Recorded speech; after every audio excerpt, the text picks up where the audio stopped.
biyaya ng Panginoon. At patuloy natin sa basahin sabay-sabay sa pagbili ko po ng tatlo. Isa, dalawa, tatlo. Very truly I tell you, whoever hears my word and believes in him who sent me has eternal life and will not be judged but can cross over from death to life. Purihin po ang Diyos sa kanyang masalita at tayo makaupo na po. Amen. Has been transferred from realm of death to the realm of life. Amen.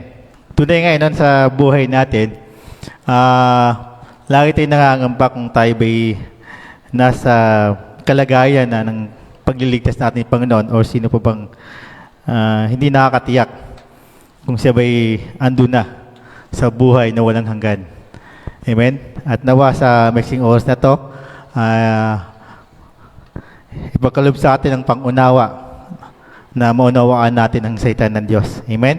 Very truly I tell you, whoever hears my word and believes him who sent me has eternal life, and he will not judge but cross over from death to life.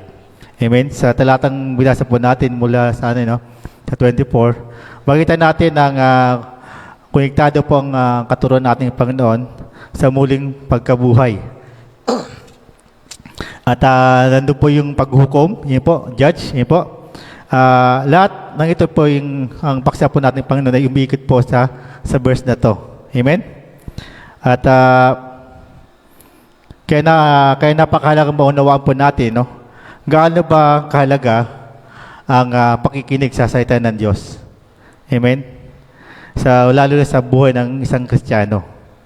At gaano ba kahalaga ang manampalataya kapag narinig niya ang kanyang mga salita? Amen? Yan po ang tatalakayin natin sa umagang ito, no? Kung ipapahintulot ating Panginoon na matapos lahat to. Amen? Hallelujah. In verse 24, mag-umpisa na po tayo. Sabi niya ng Panginoon, very truly I tell you, ibig sabihin po ay isang napakatotoo at napakahalagang pagpapahayag kung ano po yung talaga, yung words na yan. At isa pa, whoever hears my word and believes in him who sent me has eternal life. Dito po tayo makikita kung gaano kahalaga ang dalawang bagay, ang pakikinig at ang pananampalataya. Amen? At ang tunay na pakikinig, hindi lang basta narinig ng tenga, kundi tinatanggap po ng puso po natin. Hindi po ba? At ang tunay po ng palataya, hindi lang paniniwala sa isip, amen? Kundi pagtitiwala sa Diyos na nagsugo kay Kristo Jesus, nating Panginoon, na tayo iniligtas na. Hindi po ba? Amen. Now, sa verse po nating binasa sa mga oras na ito, mayroon pong apat na importante po na katotohanan po, that we could learn po sa paksang po ito. Ang una po doon ay hearing, ang pangalawa po is believing, ang pangatlo po ay eternal life, amen, ang ikaapat po ay judgment. Amen. So let's begin with hearing. Ayaw. Amen. Hearing. Amen? Ano po ba ibig sabihin ng Panginoon? Nang ibig sabihin niya, whoever hears my word, ang nakikinig sa aking mga salita. Alam niyo po ba may dalang uri ng pakikinig? Yun po ba? Sa salita ng Diyos. Yung una po nakikinig lang sa physical. Amen? Naroon po sa kanyang upuan, present po sa gawain, pero ang puso at isipan po ay wala po doon sa lugar na yon. Hindi po? Parang narinig po tayo ng salita ng Diyos, pero hindi natin tinatanggap. Sabi nga na andyan ang katawan, pero lumilipad ang diwa. Yung isipan na nandun po sa labas. Amen? Sa madaling sa salita, nandito sa katawan, pero wala sa espiritu. No? He hears the word with his ears, but not with his heart. Physically, no, but spiritually here, but spiritually absent. Amen? Kaya, kahit gaano mong kaganda ang pangangaral po, kahit gaano mong kalinaw, amen, malinaw ba, ang mensahe ng Diyos, kung sarado ang puso po, hindi ito makakapasok, at yun po ang uri ng pakikinig na hindi po nakikinig. Amen? Parang naipagkwentuhan ka lang sa kaibigan, pero hindi ka interesadong pakinggan siya. Amen? May ganun ba tayo? Marami siguro dito yun, no? Pinapaano lang, bibigyan ng pasensya lang. Sige lang, magkwento ka lang. Hanggang sa matapos to. Amen? Kaya sabi niya, di ba, di ba may ganitong experience sa buhay natin? Para matuldo ka lang yung usapan. Di ba? Oo, sige. Amen? Narinig po natin sa salita ng Diyos, pero ang problema po, hindi po ito tumitimo sa ating puso. Amen? O pumapasok sa tenga, pero hindi naman nanatili sa ating puso. Amen? Sabi ng kasabihan, pasok sa tenga, labas sa kabila. Amen? May ganun po tayong mentality, no? Na gusto lang nating mapakinggan, pero lumalabas po sa ating kabilang tenga. Habang sa salita ng Diyos ay pinapangaral, ang laman naman ang isipan kung ano-ano. Meron ba tayong ganitong isipan sa ngayon? Lalo na pagka first na nating dumalo or matagal lang dumadalo. Andito ang ating isipan, narinig natin sa salita ng Diyos, pero ang ating inisip sa oras na ito kung ano bang mangyayari sa pagkatapos ng gawain. Amen? Kung meron bang function o wala. Amen? Hallelujah. Or kung ano bang pwedeng galaan pagkatapos ng gawain. Amen? Hallelujah. Marami pang iba naman, tapos ng labahan na to, marami pang labahan, dapat umuwi ako na agad ng maaga. Hallelujah. Kaya nga narinig niya physically, pero especially wala sila roon. Kung wala sila dito sa panambahan. Hallelujah. The heart, they hear the words, but their mind wandering, and the heart is in distance. Nasa malayo po ang kanilang puso. May ganun ba tayong nararamdaman sa mga oras na to? Na nandito tayo pero ang ating puso ay malayo po sa lugar na to. Ganito po ang ulit ng tagapakinig, no?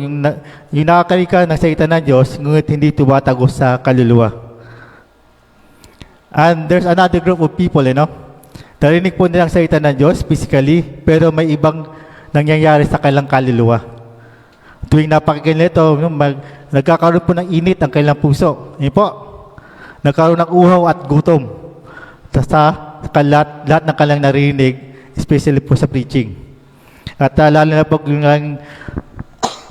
sabi po ng sa Mateo, mapalad ang nauhaw at nagugutom sa katotohanan sapagkat sila'y bubusugin ng Diyos. Amen? Hallelujah. At sa tuwing narinig nilang salita ng Diyos, para bang kumikilos sa kanilang buhay. Amen? Nagkakaroon sila ng lakas. Amen? Ganun ba tayo, mga kapatid kay Kristo? Every time narinig natin ang salita ng Diyos, ay nagkakaroon ng transformation sa ating buhay. Kung baka meron ng conviction, kung baka ginagawa ka ng kasalanan, sabi mo, oo nga, mali pala yung ginawa ko. Oo nga, mali pala hindi magpatawad. Amen? Hallelujah. Tinatamaan sa katotohanan, hindi tinataguan ang katotohanan. Amen? May sugat man tayo sa salita ng Diyos kasi ang lalo pagka talang andun tayo sa kasalanan, dapat masusugatan tayo ng salita ng Diyos.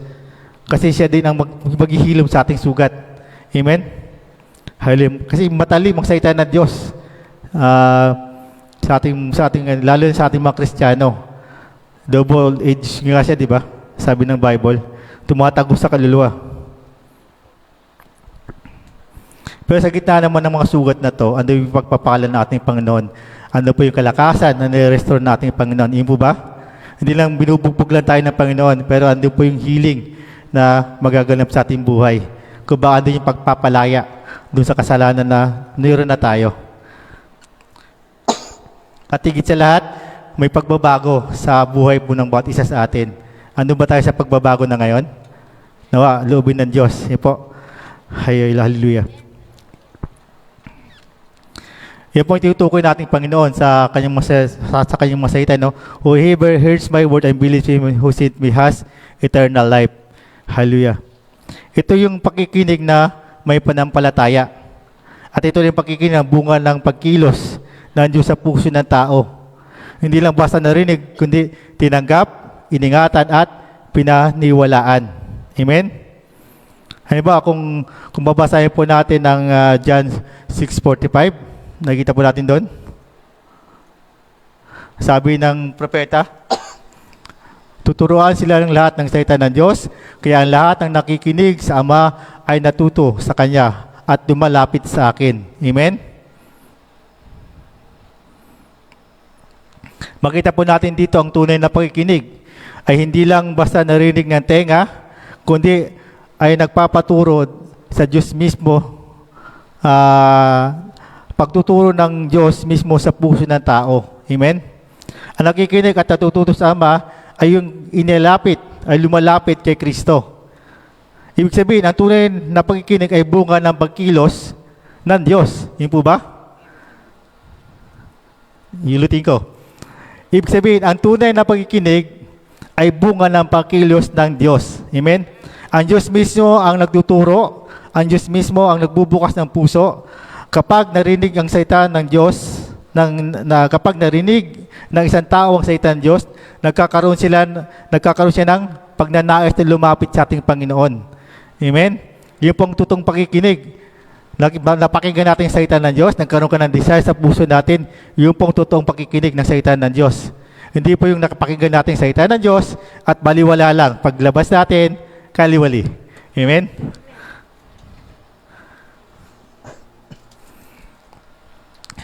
Ano ba talaga ibig sabihin pang ng nakikinig? Ang tunay nakikinig kay Kristo ay hindi lang basta na karinig sa kanyang kita, kundi lumalapit upang tanggapin ang ating Panginoong Jesus. Yun po ba? Ang tagapagligtas at ang Panginoon ng kanyang buhay. Ando po yung pang tunay na nakikinig na sa aral ng Panginoon. Ando po yung desire ng kanyang puso. Ando po ang desire ng kanyang puso at isipan na lumapit sa ating Panginoon. Yun po, na that our Lord become our Savior, po, at ang Panginoon ng ating buhay. Kaya nga, kung mapapansin po natin tuwing nagbabahagi po tayo ng Ebanghelyo, po, may matang hindi po bukas ang kailang hindi bukas makinig. Yun po ba? May ganun po tayo, no? Sabi ko kanya, parang kausap ng kaibigan natin, merong bukas na makinig at meron din mang hinahayaan ka lang matapos. Amen? Kumbaga, nag-open kayo ng Word of God, nagbibigay sila ng ibang topic. Amen? Itatopic nila po sa eleksyon, sa politics, lahat-lahat na yun, no? Para ma-divert lang yung usapan. Ayaw po lang pag-usapan tungkol sa Diyos, ayaw nilang pakinggan ang mabuting salita, at kung minsan iwasan pa o babaguhin ang flow ng usapan. Ang ibig sabihin po nun, wala silang tengang handang makinig sa salita ng Diyos. Amen? Ang sabi ni Jesus, "He who hears my word, let me hear." Sabi po sa Mateo, wala ba dyan? Wala. Hindi ko nasulat. Amen? Ang may pandinig ay makinig. Sa Mateo 11:15, sabi po natin Panginoon. Ibig sabihin, hindi lahat ng tenga ay tunay na nakikinig. Maraming na nakakinig sa salita ng Diyos, pero kukunti lang po ang tumutugon. Kaunti lang po ang lumalapit sa panampalataya, sapagkat ang tunay na pagkikinig ay palatandaan ng isang pusong binuksan ng Panginoon. Amen? Hallelujah. But there's another group of people there, they will listen pero out of curiosity lang. Yun po. Magiginig sila physically sa una at mukhang interesado sila. Amen? May ganun tayong may encounter no? So, sige, sabihin na, pakinggan natin to, baka meron namang mapulot. Yun po.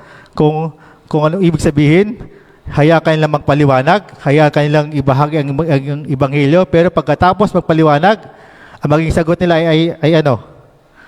Pag-iisipan ko muna. Saka na lang. Amen? Kung may oras na ako, saka na lang pagka hindi na ako busy. Pero yung iba in a goodwill naman. No? Salamat sa pagbabagi ng impormasyon. Ano pa yung sabi maganda naman ang sinabi mo? Amen? Ngunit hanggang doon na lang po yun. Sa buhay ba natin, meron pa tayong ganong aspeto sa ating buhay? Na andun na lang, kahit gano'n mong kaganda ang narinig natin, ay doon na lang yun. Kung baka wala lang dugtong, tinapos mo na. Diba? Kaya hindi yun ang pagkikinig na tinutukoy ng ating Panginoong Hesus sa oras na to. Dahil ang tunay na pagkikinig, hindi lang nakikinig para malaman yung kung baka magkaroon tayo ng impormasyon sa salita ng Diyos, kundi nakinig upang manampalataya at sumunod. Ang curiosity po ay nagdadala lang po ng kaalaman. Kumbaga, trivia. Yun po. Di ba marami tayong trivia na alam kung sino yung unang tao, kung sino yung pinakamatagal na tao, kung sino yung unang babae, lahat-lahat ng trivia, alam po natin. Yun po. Pero wala po doon yung talagang pagsunod sa salita ng Diyos. Hallelujah. Pero ang tunay kasi na ay nagbubunga ng pagbabago. At hindi lang interesado lang. Ang isang tinawag ng Diyos ay lumalapit kay Kristo. Nandun po yung paglapit natin sa Kanya. Po. Kaya mga kapatid, makikita po natin na may malaking pagkakaiba. Ang pakikinig ng tenga at pakikinig ng puso. Ang isang nakikinig lamang para ma-inform, ang isa naman makikinig para ma-transform. Yun po. Hallelujah. Ulitin ko po, may dala po rin, Ang isa po ay nakikinig lamang para ma-inform. Ma-inform na po tayo sa Word of God. Pero ang isa naman po, ando po yung desire nila na ma-transform.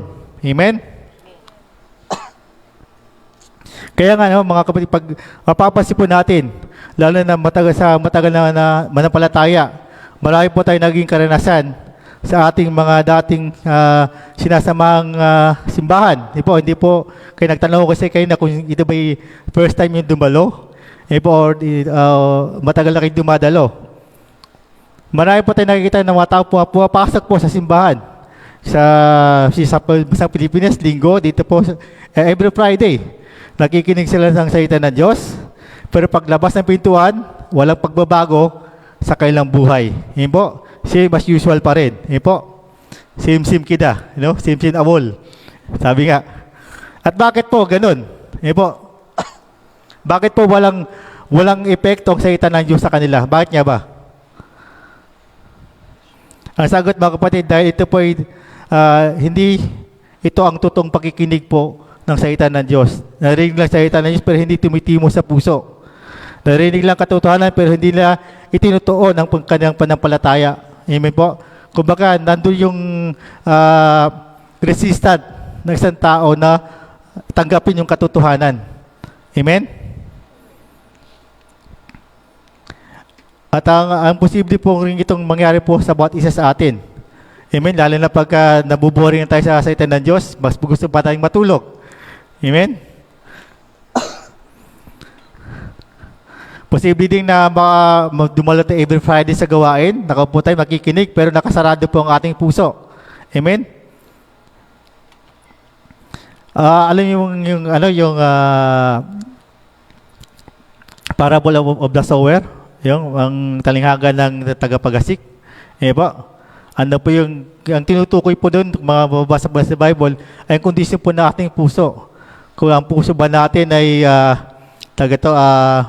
talagang handa na para sa pagtanim, o meron namang puso na kahit anong dikdik mo sa salita ng Diyos ay hindi po pumapasok.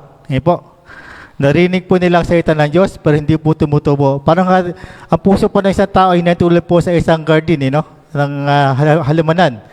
Po, masasabi na isang hardener or gardener na itong lupa na to ay mataba, po, at pag naglagay ako ng binhi dito, tutubo at mamumunga. Po, ganun din po, pagka alam po ng Diyos sa puso natin, po, na kung sino po yung may matigas na puso.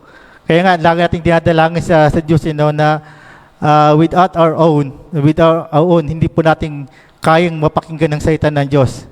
Dapat kumilos ang Diyos. Kaya patuloy natin pinapanalangin lalo sa ating mga sa buhay.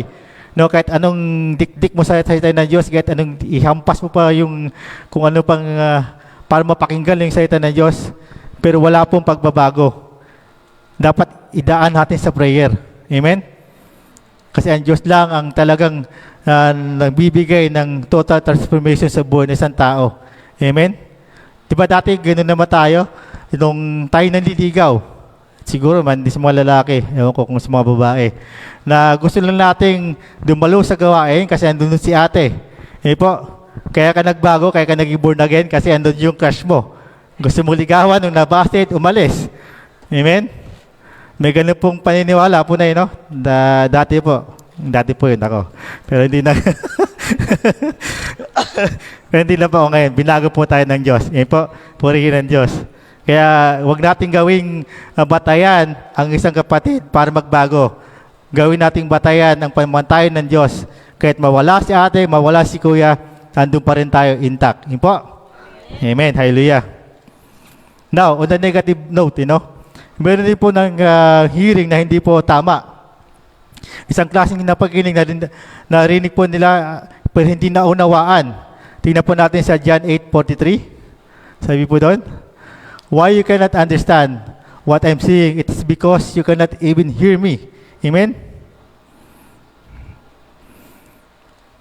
Pati-pansin po natin ito, narinig po nila ang salita ng Diyos, pero hindi hindi na naunawaan. At bakit? So sabi mismo ng Diyos, because you are unable to hear what I'm saying.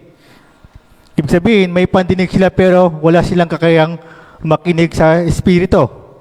Hindi dahil sa mahirap maintindihan ang salita ng Diyos, kundi sarado po ang kanilang puso. Amen? Ang kanilang mga tenga ay bukas, pero sa kanilang puso ay sarado sa katotohanan. Kaya nga kahit anong narinig ng tinig ng Diyos, ang anak ng Diyos, hindi sila tumutugon sapagkat ang kanilang puso ay alipin ng kasalanan at anong diablo. Kaya kung mababasa po natin ito, sabi ng Panginoon doon sa dulo, sa verse 44, it's 44, you belong to your father, the devil. Po, ang tatay mo ay ang diablo. Amen? Kasi ang puso nila ay hindi nakapenetrate yung salita ng Diyos. At ang kanilang tenga ay bukas pero ang kanilang puso ay sarado po sa katotohanan. Ganun ba tayo mga kapatid kay Kristo? Minsan, narinig natin ang salita ng Diyos. Bantay po natin, suriin po natin ang ating puso. Baka meron tayong ganung konsepto sa buhay. Kahit narinig natin ang katotohanan, pero pilit pa natin binabago at binibigyan pa natin ng excuse. Sabi naman na ganito, si Solomon nga, babaero eh. Amen? Yung iba nga, manginginom mo sa Bible, sabi, mag-inom mo dito. Amen? Hahanap tayo ng verse sa Bible para mag-response doon sa ating ginagawang kasamaan. Yun po. Pero in the wrong context po yun. Yun po. Kahit na narinig nilang salita ng tinig ng anak ng Diyos, hindi sila tumutugon. Sapagkat ang kanilang puso ay lipin ng kasalanan, At yun po yung kanina. Amen? And doon na po tayo sa believing. Amen? I tell you the truth for those who to listen to my message and believe. Yun po, believe na po tayo. So makita po natin dito mga kapatid kay Kristo, na hindi lang naparito si Kristo ang ating Panginoon sa liputan upang tuparin ang kanyang kagustuhan. Yun po. Kundi ang kalooban ng Amang nagsugo sa Kanya. Ngayon, kung nagsugo sa ating Panginoon Yesus ay ang Ama, bakit napakalaga po na hindi lang tayo sumampalataya sa ating Panginoon Yesus, kundi bilang Diyos at tagapagligtas, at kundi manampalataya din tayo sa ating Diyos Ama sa nagsugo sa Kanya. Ito po nagbibigay sa atin ng isang pag-aral na we can truly believe in Jesus Christ, na without also believing the Father who sent me. Hindi po pwede yun, po. Na hindi po maaaring mahal ko ang Diyos Ama pero ayaw ko tanggapin ng Panginoong Yesus. Mahal ko ang Panginoong Yesus pero ayaw ko tanggapin ng Ama. Amen? Dapat pareho po yun. Po. Hallelujah. Sabi po sa John 5:23, whoever does not honor the Son does not honor the Father who sent me. Po. Hallelujah. Ganun din naman, hindi pwedeng sabihin, tinatanggap ko si Jesus, pero wala akong relasyon sa Ama. Pwede ba yun? Anak lang ako. Wala akong Ama. Amen? Sapagkat malinaw. Sinabi po si John 14:6, ay wala dito. Amen. No one comes to the Father except through me, sabi niya. Hallelujah. Sabi po ng Biblia. Tayo po na salita ng Diyos. Kaya nga, ang panampalataya kay Kristo ay panampalataya rin sa ating Diyos Ama. At ang pagtanggap kay Kristo ay pagtanggap din sa Diyos Ama. Siya ang maaari, sila hindi maaring paghiwalayin sapagkat iisa ang kanilang mga layunin. Yun po ba? At ang iligtas sa mga itinakda ng Ama sa pamamagitan ng gawa ng Anak. Amen? Hallelujah. Sabi po sa, ito pala, for I have come down from the heaven to do the will of God who sent me, not to do my own will. Yun po. Hallelujah. Eternal life na po tayo. Medyo mabilis yung natin ngayon. Oras. Eternal life, buhay na walang hanggan.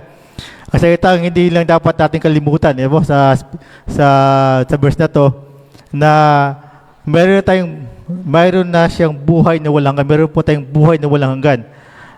Ang ibig sabihin nito, sa panahon po kasi ng mga Hudyo, mga kay Kristo, ang pag sinabing buhay ng walang hanggan, hindi po siya matutupad sa time na to, kundi pagkatapos po ng kamatayan.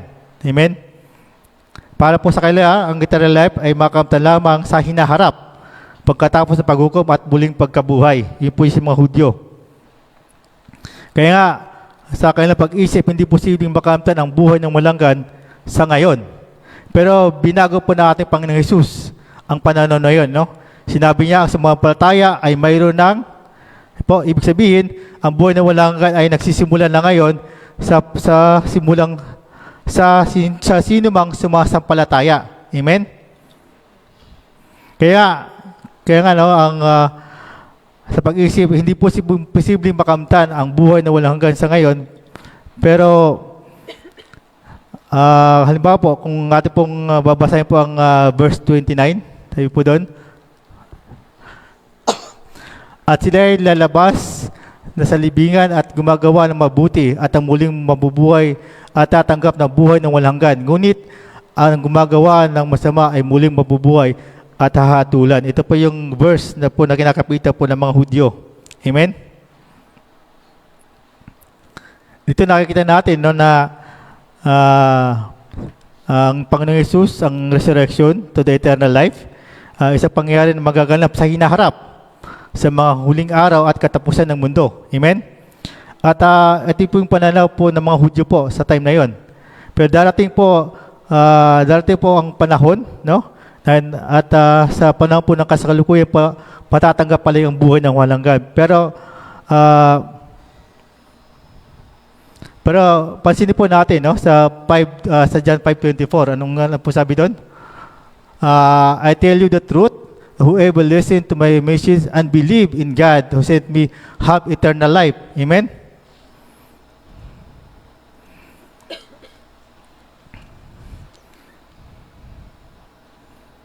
Amen.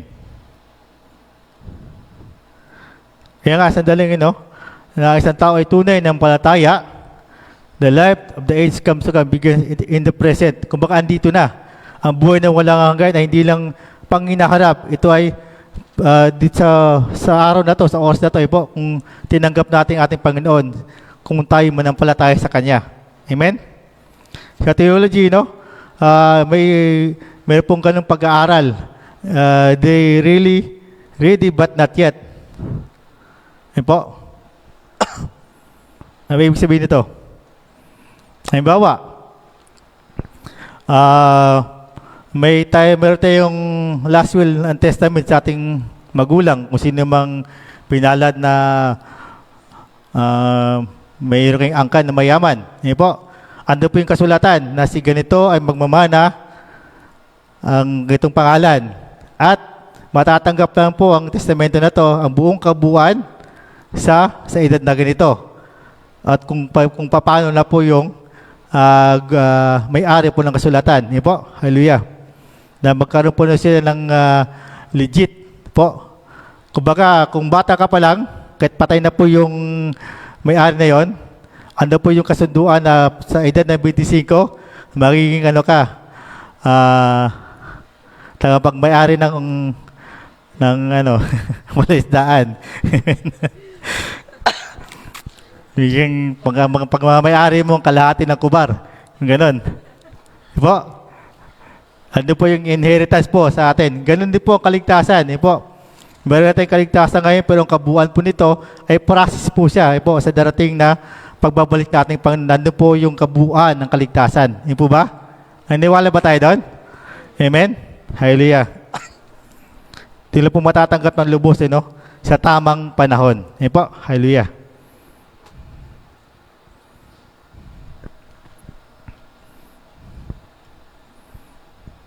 Sabi po na sa John 3:16 at John 3:36, ang sumampalataya sa anak ay may buhay na walang hanggan, ngunit ang tumatanggi sa anak ay hindi makakapit ang buhay. Sa halip na natili sa kanya ang galit ng Diyos o puot ng Diyos. Pansin po natin, no, yung dalawang katotohanan po ng binanggit ito, pareho pong mangyayari po yan. Po.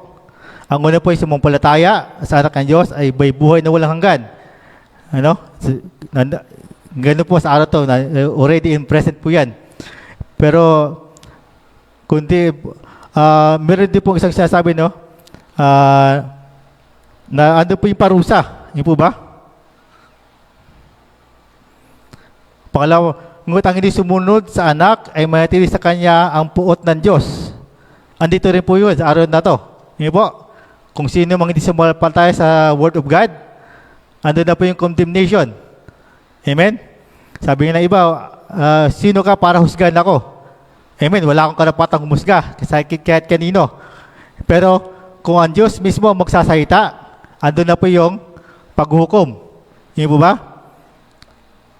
Kung sino mang sa atin na sabi natin, si ganito nga, pinagpapala pa ng Diyos, yumaman at yumaman kahit walang Word of God. Amen? Andun na po ang condemnation po sa kanila. Yun po ba? Andun na yung paghukom na pagkamatay nila, automatic na yun. Amen? Without God, without Jesus in the heart, wala pong pag-asa. Amen? The unbelievers already entered the wrath of God, even in this life. Yun po. Kaya makita po natin na ang napakagandang katotohanan ng Ebanghelyo, no? Hindi mo kailangang maghintay sa kabilang buhay para maranasan ang buhay na walang hanggan. If you present and believe the gospel today, if you receive this every moment, very moment, then today is the very seconds, we have an eternal life sa ating buhay. Meron tayong buhay na walang hanggan. Amen? That's what it means, na already is just a promise for the future. Amen po. It is a presence and position for those who believe. Kung sino po yung naniniwala. Sabi po doon sa Korinto, sapagkat ang mensahe tungkol sa kamatayan ni Kristo sa krus ay kamangmangan para sa napapahamak, ngunit kapangyarihan ng Diyos para sa ating naliligtas. Amen? Sa gayon, tayo ay pinalaya mula sa kapangyarihan ng kasalanan, pero tayo po ay napalaya na po sa presensya ng kasalanan at yun po ang dahilan kung bakit pero hindi po tayo napalaya mula sa presensya po ng kasalanan. O ulitin ko yun, no? Tayo pinalaya na mula sa kapangyarihan ng kasalanan. Yun po ba? Amen. Pero hindi po tayo napalaya mula sa presensya ng kasalanan.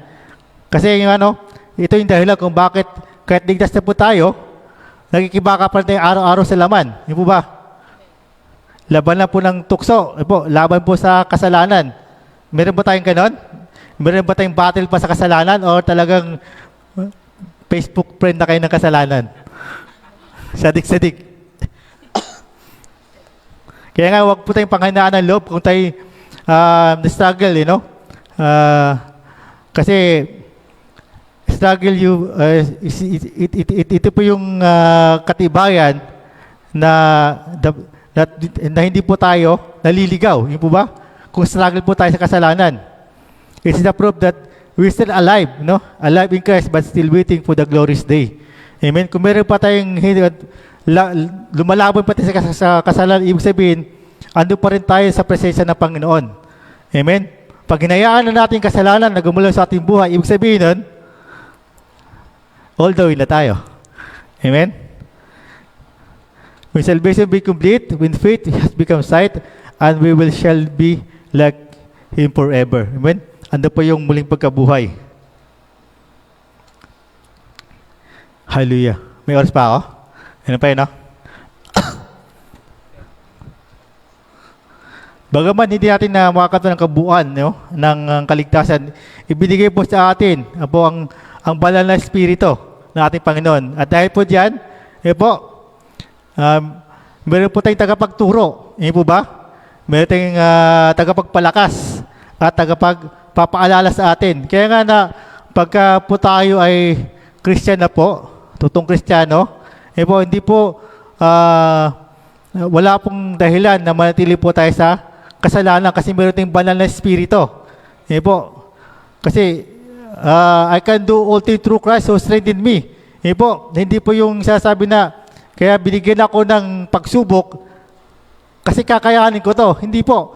Binigyan ka ng pagsubok kasi sa pagsubok tayo yun, kikilos po ang ating Panginoong Hesus para tulungan ka doon sa pagsubok. Amen? Kahit gaano kalit na pagsubok, pag hindi pinahintulutan ng Diyos na makaya naman, hindi po makakaya yan. Babagsak at babagsak ka. Amen? But with the presence of God, with the power of God, amen? Lahat po ng yan ay mapagpatugumpay po natin to the work of the Holy Spirit at ang biyaya na po nating Panginoon. Amen po? Hallelujah. Ang Espiritu ng Diyos ang siyang magbabangon sa inyo, pagka kung tayo na nasaktan sa kasalanan, at lagi nating, siya po yung lagi nagpapaalala sa atin na tayo anak ng Diyos, tayo pinatawad na sa ating kasalanan, at may taglay na tayo na buhay na walang hanggan, ba? At wag po natin kalimutan yon. Ang Espiritu ng Diyos ang palatandaan at garantiya, natutupad ng Panginoon ang lahat ng kanyang pangako sa atin. Mababasa po lang sa Efeso 1, nandito ba? Kayo rin, nang marinig ninyo ang salita ng katotohanan at Ebanghelyo ng inyong kaligtasan at kayo'y sumampalataya, kayo tinatakan ng pinangakong banal na Espiritu na sangkatibayan ng ating mana hanggang sa ganap na pagtubos. Iyon po yung palatandaan po ng ating buhay na meron tayong pagbabago. Last po, judgment.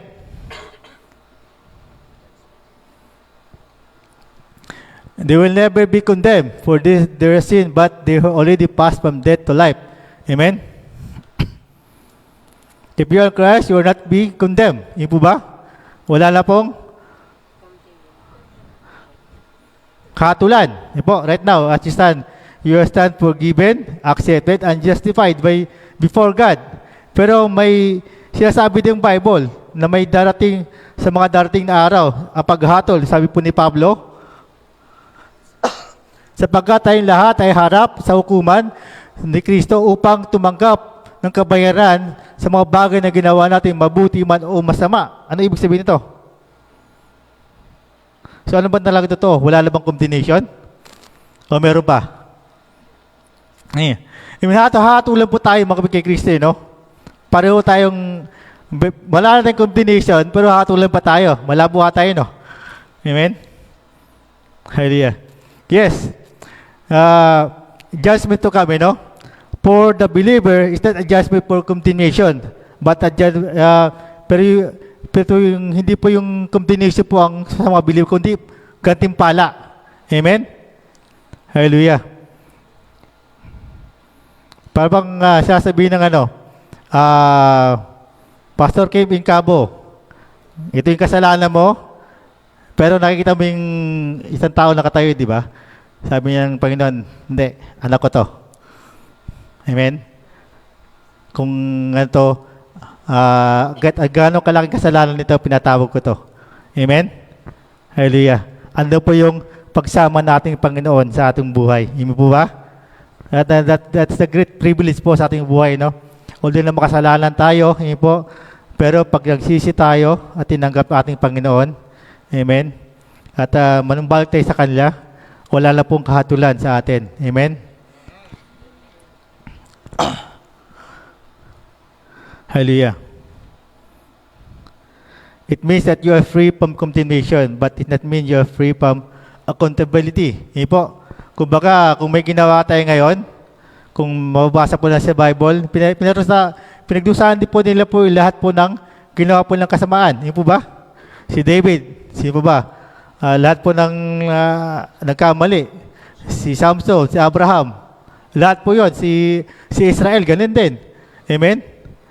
Ando po yung accountability po bilang isang Kristiyano. May sabihin na binuntis mo si ate, nagkaanak kayo. Sabi mo, hindi, pinatawad na ako, wala na akong kinalaman dito. Hindi, accountable mo.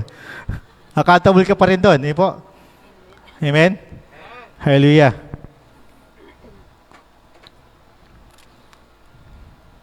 Pero, alam po natin, no, kahit sa pagpipit po natin dito, alam po natin na kung ating sa buhay, po, kung sa ating kamag-anak, kung sino man silang hindi pa ng mga mampalataya, no, in human perspective, marami pong sabihin natin, mababait naman sila, matulungin, masahan, responsable, at ayun, mabubuting tao sila, no? Pero sa liwanag ng salita ng Diyos, kahit gaano pa sa kabait sa paningin ng tao, kung hindi nila tinanggap ang ating Panginoon at tagapagligtas, sabi ng Biblia, sila ay manatili sa kahatulan ng ating Panginoon. Amen? He does not believe is condemned already. Sabi po sa John 3:18. Amen? At ito po pumapasok na napakabigat na katotohanan, no? Ibig ng aking mga anak, kahit gaano man ka si Audrey, si Paula, si Giwo, gaano man sila kabait, gaano man sa pinalaki ng kanyang nanay, po, kung hindi na tinanggap ang ating Panginoon Jesus, they are still in condemnation. Amen. Ganun din sa ating mga sa buhay. Matanong ko lang, ilan na ba sa ating mga sa buhay ang marunong lang manalangin sa ating Panginoon? Amen. Ilan ba sa ating mga sa buhay ang hindi pa marunong manalangin sa ating Panginoon? Amen. Kaya buksan po natin ating isipan, no, na ang Word of God, po, hindi lang po dito sa loob ng panambahan. Po, dapat po ito kumilos sa ating buhay. Amen. Kasi pagka without Jesus, anong sabi po ng Bible, they are in condemnation. Amen. Kung mapapanood po natin yung bahasa Cebu, amen, yung nasa oras po siya ng nasa bubong, marinig po natin, mag-pray ka, anak, mag-pray tayo, mag-pray. Amen. Minsan sa buhay natin, dumarating tayo sa buhay natin, natatawag tayo sa ating Panginoon. Amen po. Pero, praise God, kung dilat ka pa sa time na yon. Amen. At talagang andun yung pagsisisi mo. Amen. Hindi ko po alam kung maliligtas o hindi, pero nasa Diyos na po ang paghatol doon. Pero kung sa time na natutulog ka, amen, at hindi ka pa napatawad sa ating mga kasalanan, anong mangyayari sa atin? Pagising mo, sabi na ni Lazaro, di ba? Pagdilat niya, andun na sa kabilang buhay. Amen. Yung mayaman, andun na sa Hades. Amen. Hallelujah.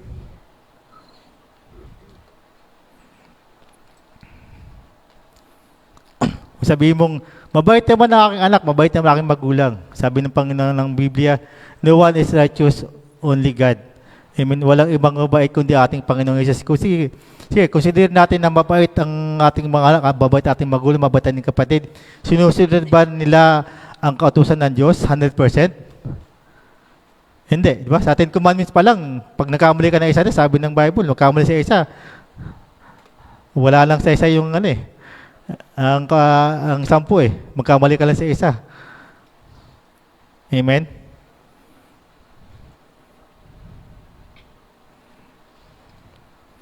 Amen. Conclusion na tayo. Amen. Ang tunay na nakinig sa salita ng Diyos, may pagbabago sa ating buhay, may pagbabago sa ating pananaw, may pagbabago sa ating pag-iisip. Hindi lang natin pinag-usapan dito ang pagiging perpekto. Wala lang perpekto sa mundo Pangalan lang siguro sa perpekto. Amen. Sapagkat walang sino man sa atin ang perpekto. Ang tinatanong natin ito, mayroon bang pagbabagong nagaganap sa ating buhay? Amen. May katibay ba na ang bagong buhay na galing sa ating Panginoong Jesus. Makikita naman natin yan eh. Makikita din ng ibang tao. Si ate, si kuya nagbago. Si tatay, si nanay. Dati, ganito yan. Pero ngayon, nag-share ng Word of God. Amen? Pinapanalangin ng kanilang mga anak. Amen? Pinapanalangin ng kanilang kapatid, ng kanilang mga magulang. Kung ang sagot ay oo, praise God. Kung makikita mo sa iyong sarili may pagbabago, kung ang pagnanais mo ay lumakas sa katwiran, kung ang pagsisisi sa kasalanan, kung may pag-ibig sa Panginoon, then you have eternal life. Amen? Meron na tayong buhay na walang hanggan. Sabi ng Panginoon, whoever hears my word and believes in who sent me has eternal life and come not to judgment, but pass from life to death. Amen? Hallelujah. At bakit po? Dahil dito, ating Panginoon ay namatay sa krus, sa Kalbaryo, yan po, at binayaran po doon ang ating mga kasalanan. At doon tinapos ang hatol ng Panginoon. At doon niya pinagkaloob sa atin ang buhay na walang hanggan. Yan po. At nawa, sa mixing oras na to, ay mabuksan natin ang ating isipan. At nawa sa paglabas natin dito, yan po, ay mayroon tayong pagbabago, na tunay na pagbabago mula sa ating Panginoon. To God be all the glory. Amen.